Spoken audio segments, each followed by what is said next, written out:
दोस्तों, इमेजिन कीजिए एक ऐसी जगह जहां आपकी नजर जहां तक जाए वहां तक आपको सिर्फ और सिर्फ उड़ती हुई पीली रेत नजर आए।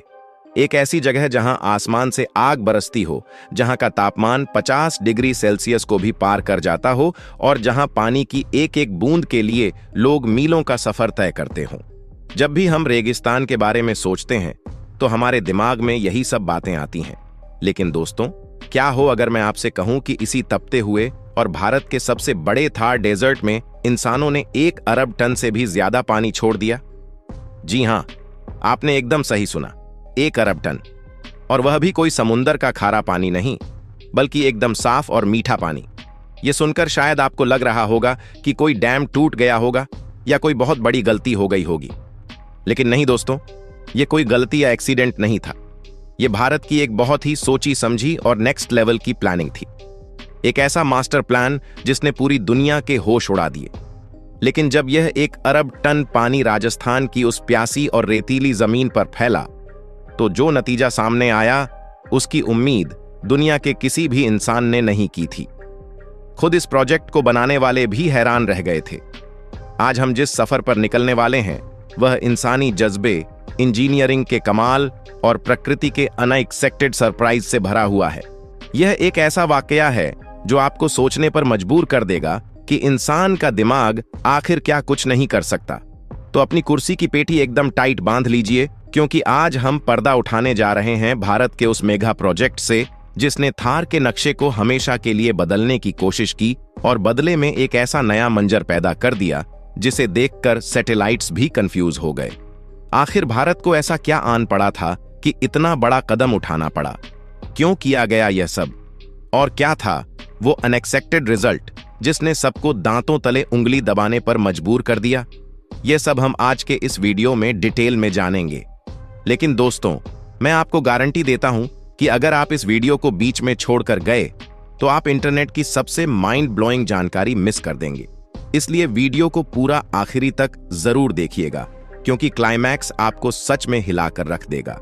और हां, आगे बढ़ने से पहले अगर आपको भी भारत की इस नेक्स्ट लेवल की सोच और हमारे इंजीनियर्स की इस पहल पर गर्व महसूस हो रहा है तो बिना कंजूसी किए इस वीडियो को अभी लाइक कर दीजिए।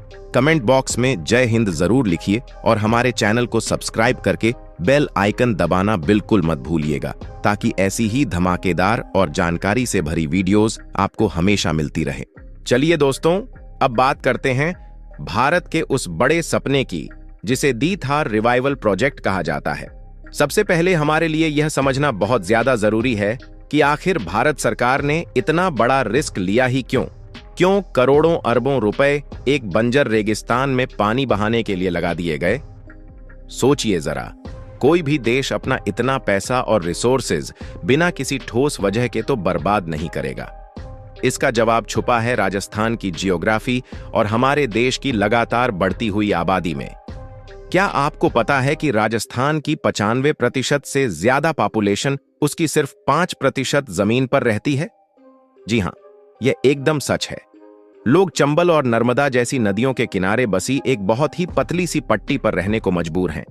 सदियों से यही नदियां और जमीन के अंदर का पानी यानी ग्राउंड वाटर भारत के इस हिस्से के लिए जीवन का सबसे बड़ा सोर्स रहे हैं। लेकिन दोस्तों, जैसे जैसे समय आगे बढ़ा, हमारी आबादी तेजी से बढ़ने लगी। अब इतने सारे लोगों का पेट भरने के लिए ज्यादा अनाज चाहिए था और लोगों को रहने के लिए नए घर और नए शहर बनाने के लिए ज्यादा जमीन चाहिए थी। भारत को अपनी इस लिमिट को तोड़ना अब एक मजबूरी बन गया था। हमें जमीन चाहिए थी, एक ऐसी जमीन जहां बड़े पैमाने पर खेती हो सके, जहां नए शहर बसाए जा सकें, जहां फैक्ट्रियां लग सकें। और अगर हम भारत के नक्शे को देखें तो हमारे पास जमीन तो थी, बेशुमार जमीन थी, लेकिन वो जमीन थी थार रेगिस्तान की बंजर और सूखी जमीन। वो एक ऐसा इलाका था जहां दूर दूर तक कोई इंसान नहीं रहता था। तो फिर साल 1990 में हमारे देश के कुछ विजनरी लोगों ने एक बहुत ही एम्बिशियस सपना देखा। ये सपना था उस सूखे रेगिस्तान को पूरी तरह से हरा भरा करने का। इस बड़े सपने को नाम दिया गया द थार रिवाइवल प्रोजेक्ट, या जिसे आम लोग मरुधरा प्रोजेक्ट के नाम से भी जानते हैं। इस प्रोजेक्ट का मकसद एकदम साफ था। गंगा और नर्मदा जैसी बड़ी नदियों का जो एक्स्ट्रा पानी होता है, जो अक्सर बाढ़ का कारण बनता है या बेकार चला जाता है, उस पानी को किसी तरह डेजर्ट के बीचों बीच तक पहुंचाना और वहां की लाखों एकड़ बंजर जमीन को खेती के लायक बनाना। अब आपके दिमाग में यह सवाल आ रहा होगा कि भाई ये होगा कैसे? गंगा और नर्मदा का पानी रेगिस्तान तक कैसे पहुंचेगा, वो भी इतने बड़े अमाउंट में? दोस्तों, यहीं पर इंसानी दिमाग और हमारी इंजीनियरिंग का असली जादू शुरू होता है। राजस्थान में इंदिरा गांधी नहर और उससे जुड़े हुए कुछ बड़े बड़े बांधों के पीछे एक बहुत बड़ी मैनमेड लेक है, यानी इंसानों द्वारा बनाई गई एक विशाल झील है। इस झील का नाम है इंदिरा गांधी कैनाल रिजर्वायर। यह भारत की सबसे बड़ी आर्टिफिशियल झीलों में से एक है। इसमें इतना पानी है कि आप सोच भी नहीं सकते। तो प्लान यह बनाया गया कि इसी रिजर्वायर से पानी को बड़ी बड़ी मशीनों के जरिए पंप करके सीधा डेजर्ट में भेजा जाएगा। लेकिन यह बोलना जितना आसान है, करना उतना ही मुश्किल था। पानी को उसके नेचुरल फ्लो के खिलाफ ले जाना था। इसके लिए एक बहुत ही मैसिव पंपिंग स्टेशन बनाया गया, जिसे मरुधरा पंपिंग स्टेशन के नाम से जाना जाता है। दोस्तों, यह कोई आपकी और हमारी कॉलोनी वाला मामूली पंपिंग स्टेशन नहीं है। यह पूरी दुनिया के सबसे बड़े और सबसे पावरफुल पंपिंग स्टेशनों में से एक है। जब आप इसके सामने खड़े होंगे तो आपको लगेगा कि आप किसी साइंस फिक्शन मूवी के सेट पर आ गए हैं। इस स्टेशन के अंदर 24 जाइंट पंप्स लगे हुए हैं। ये पंप्स इतने ज्यादा पावरफुल हैं कि वो हर दिन करोड़ों क्यूबिक मीटर पानी को खींचकर 50 मीटर से भी ज्यादा ऊंचाई तक उठा सकते हैं। 50 मीटर ऊपर पानी को लिफ्ट करके उसे एक नई बनाई गई कैनाल में डाला जाता है। इस नई कैनाल का नाम है महाराणा प्रताप कैनाल। यह कैनाल सच में राजस्थान के उस इलाके के लिए एक लाइफलाइन की तरह काम करती है। यह रिजर्वायर के उस मीठे पानी को रेगिस्तान के सीने को चीरते हुए सैकड़ों किलोमीटर दूर अंदर तक ले जाती है। सोचकर देखिए दोस्तों, यह पूरा सिस्टम अपने आप में एक इंजीनियरिंग मार्बल है। एक नदी के पानी को मशीनों से ऊपर उठाकर एक सूखे और बंजर रेगिस्तान के बीचों बीच एक नई नदी बहा देना, यह कोई छोटी बात नहीं है।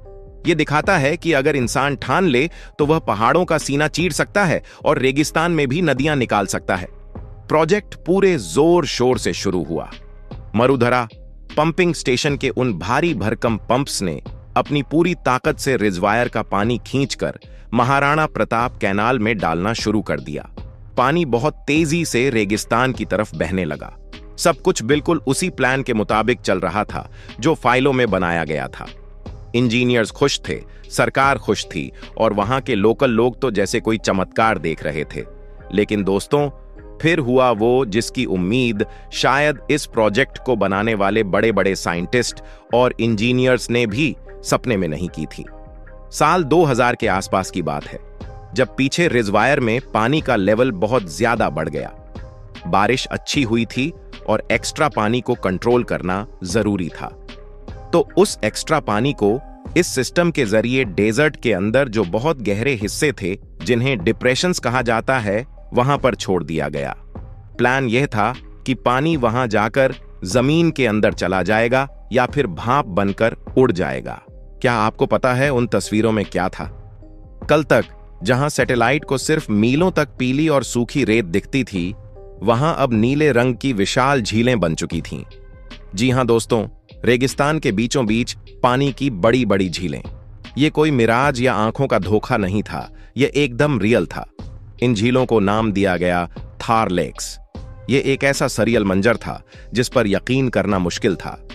थार रेगिस्तान के बिल्कुल दिल में अनजाने में ही इंसानों ने कुछ नई और विशाल झीलें बना दी थीं। यह उस बड़े प्रोजेक्ट का पहला और सबसे बड़ा अनएक्सपेक्टेड रिजल्ट था। किसी ने यह प्लान नहीं किया था, बस यह अपने आप हो गया। और दोस्तों, इन झीलों ने वहां के पूरे लोकल इकोसिस्टम को ही बदलना शुरू कर दिया। जहां पहले सिर्फ रेत उड़ती थी, वहां अब आसमान से परिंदे आने लगे। अलग अलग तरह के माइग्रेटरी बर्ड्स वहां अपना डेरा जमाने लगे। पानी के अंदर मछलियां पैदा होने लगीं। बंजर जमीन के आसपास घास और छोटे छोटे पौधे उगने लगे। रेगिस्तान की उस सूखी जमीन पर जिंदगी के नए निशान बहुत ही साफ तौर पर दिखने लगे थे। यह सब किसी जादू से कम नहीं लग रहा था। लेकिन दोस्तों, जैसा कि हम सब जानते हैं, हर बड़े और महान सपने की राह इतनी आसान नहीं होती। रास्ते में कांटे तो आते ही हैं। मरुधरा प्रोजेक्ट के साथ भी बिल्कुल ऐसा ही हुआ। शुरुआत में जो जोश और एक्साइटमेंट था वह धीरे धीरे कम होने लगा। इसके पीछे एक नहीं बल्कि कई सारे बड़े कारण थे। पहला और सबसे बड़ा कारण था पैसा। यह प्रोजेक्ट हद से ज्यादा महंगा था। उन 24 जाइंट पंप्स को 24 घंटे चलाने के लिए बहुत भारी मात्रा में बिजली की जरूरत होती थी। इसके मेंटेनेंस और डेली ऑपरेशन में करोड़ों रुपए पानी की तरह बह रहे थे। सरकार को उम्मीद थी कि जब यह प्रोजेक्ट शुरू होगा तो बहुत सारा प्राइवेट इन्वेस्टमेंट आएगा, बड़ी बड़ी कंपनियां यहां आकर खेती करेंगी और पैसा लगाएंगी।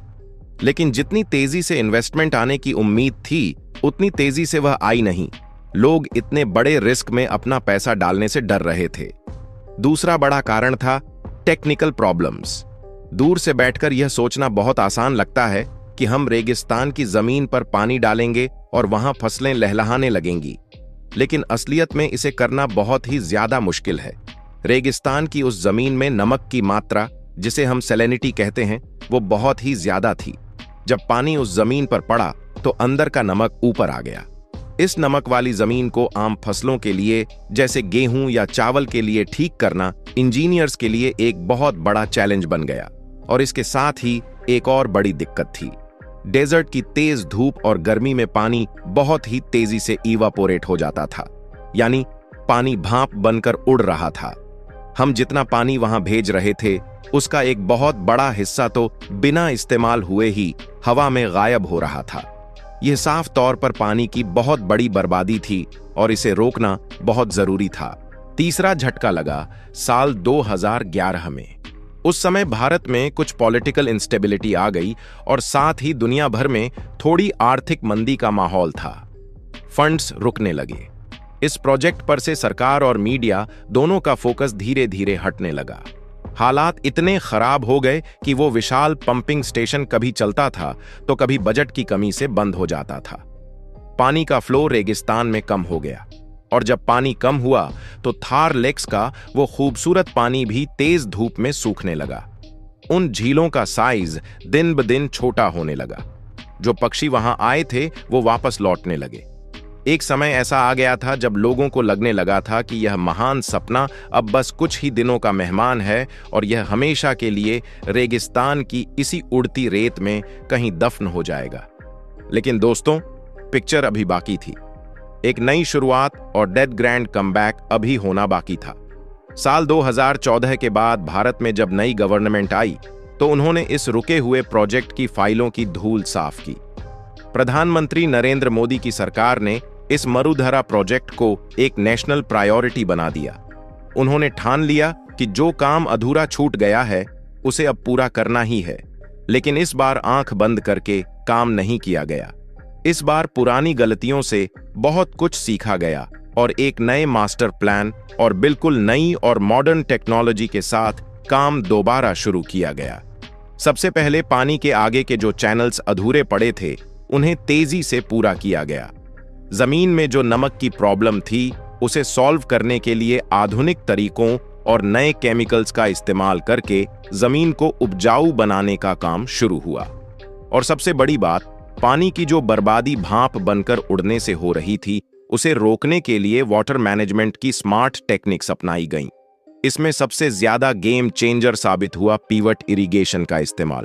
दोस्तों, क्या आपने कभी इंटरनेट पर या यूट्यूब वीडियोस के ड्रोन शॉट्स में रेगिस्तान के बीचों बीच बिल्कुल परफेक्ट गोल गोल शेप के हरे भरे खेत देखे हैं? अगर देखे हैं तो आपको बता दूं कि वो पीवट इरिगेशन का ही कमाल होता है। इसमें पाइप्स का एक बहुत बड़ा स्ट्रक्चर होता है जो पहियों पर गोल गोल घूमता है और फव्वारे की तरह पानी देता है। इस स्मार्ट टेक्निक से पानी सीधा फसलों की जड़ों तक पहुंचता है और हवा में उड़कर बर्बाद नहीं होता। सरकार ने सिर्फ किसानों के भरोसे प्रोजेक्ट को नहीं छोड़ा, बल्कि खुद बड़े पैमाने पर यहां गेहूं, बाजरा, खजूर और दूसरी बहुत ही जरूरी चीजों की खेती शुरू करवा दी। खजूर की खेती तो यहां इतनी सफल हुई कि आज वहां के खजूर की क्वालिटी दुनिया के बेहतरीन खजूरों को टक्कर दे रही है। यह सब इसलिए किया गया ताकि हमारे देश की फूड सिक्योरिटी को और ज्यादा मजबूत किया जा सके और आने वाले समय में कभी भी अनाज की कमी ना हो। सोचिए जरा, आज की हकीकत क्या है? आज अगर आप उस थार एरिया को जाकर अपनी आंखों से देखें तो आपको एक ऐसा हैरान करने वाला नजारा दिखेगा जिस पर आपको खुद की आंखों पर यकीन नहीं होगा। एक तरफ आपको मीलों तक फैला हुआ सूखा और गर्म रेगिस्तान नजर आएगा और ठीक उसी के बगल में दूसरी तरफ उस रेगिस्तान के बीच में लाखों एकड़ जमीन पर आपको हरी भरी फसलें हवा में लहराती हुई दिखेंगी। यह कोई सपना नहीं बल्कि आज की रियलिटी है। यह प्रोजेक्ट अब अपने पहले वाले फेज से कहीं ज्यादा सफल और स्टेबल है। यह आज भारत के लिए हजारों टन अनाज पैदा कर रहा है और साथ ही वहां के लोकल लोगों के लिए रोजगार के नए नए मौके भी क्रिएट कर रहा है। लोग अब शहरों की तरफ भागने के बजाय वापस अपने गांवों में आकर इन खेतों में काम कर रहे हैं। यह प्रोजेक्ट सच में इंसानी इरादे और कभी हार ना मानने वाले एटीट्यूड की जीत की एक बहुत बड़ी मिसाल है। लेकिन दोस्तों, जैसा कि हर बड़े और ग्लोबल प्रोजेक्ट के साथ होता है, इस मरुधरा प्रोजेक्ट के साथ भी आज कुछ बहुत ही बड़े और गंभीर सवाल जुड़े हुए हैं जिन्हें इग्नोर नहीं किया जा सकता।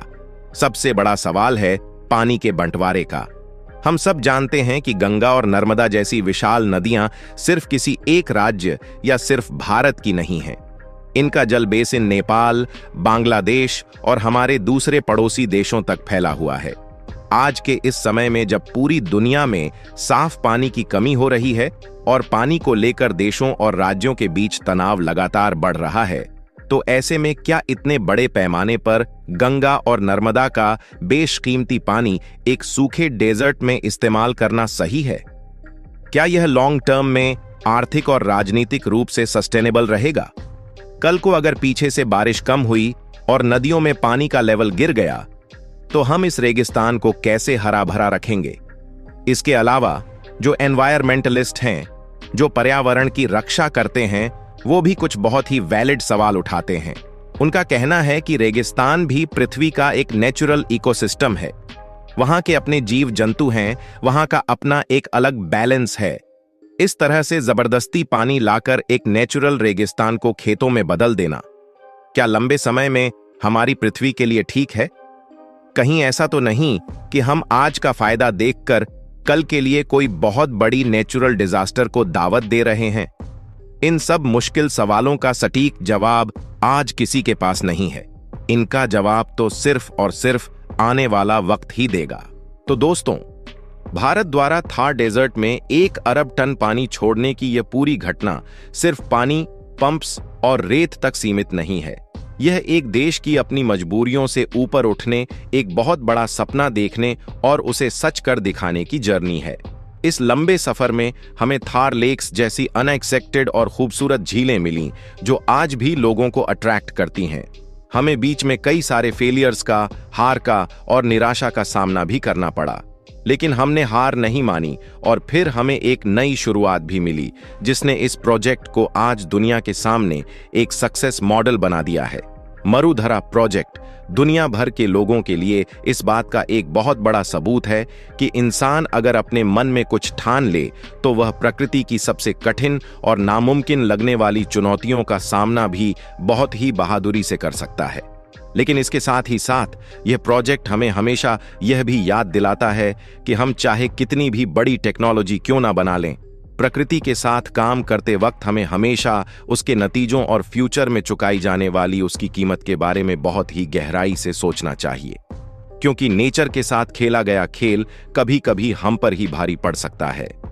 दोस्तों, अब मैं आपसे जानना चाहता हूं कि आपका इस पूरे प्रोजेक्ट के बारे में क्या सोचना है। आपको क्या लगता है, क्या इस तरह के मेगा प्रोजेक्ट्स और इंजीनियरिंग मार्बल्स इंसानियत के फ्यूचर के लिए, हमारी बढ़ती आबादी का पेट भरने के लिए सच में जरूरी है, या फिर हमें नेचर के बनाए हुए इकोसिस्टम के साथ इस तरह की छेड़छाड़ करने से पूरी तरह से बचना चाहिए? आपको जो भी लगता है, अपनी राय और अपने विचार नीचे कमेंट बॉक्स में जरूर बताएं। मुझे आपके कमेंट्स पढ़ने में बहुत अच्छा लगेगा। और हाँ दोस्तों, इस वीडियो को बनाने में, सारी जानकारी इकट्ठा करने में और आप तक इतने आसान शब्दों में पहुंचाने में हमारी टीम ने बहुत ज्यादा मेहनत की है। अगर आपको हमारी यह मेहनत पसंद आई हो और आपको आज कुछ नया और अमेजिंग सीखने को मिला हो, तो प्लीज इस वीडियो को एक लाइक जरूर कीजिएगा। अपने दोस्तों, परिवार वालों और व्हाट्सएप ग्रुप्स में इस वीडियो को ज्यादा से ज्यादा शेयर करें ताकि हर हिंदुस्तानी को हमारे देश के इस महान प्रोजेक्ट के बारे में पता चल सके और उन्हें भी गर्व महसूस हो।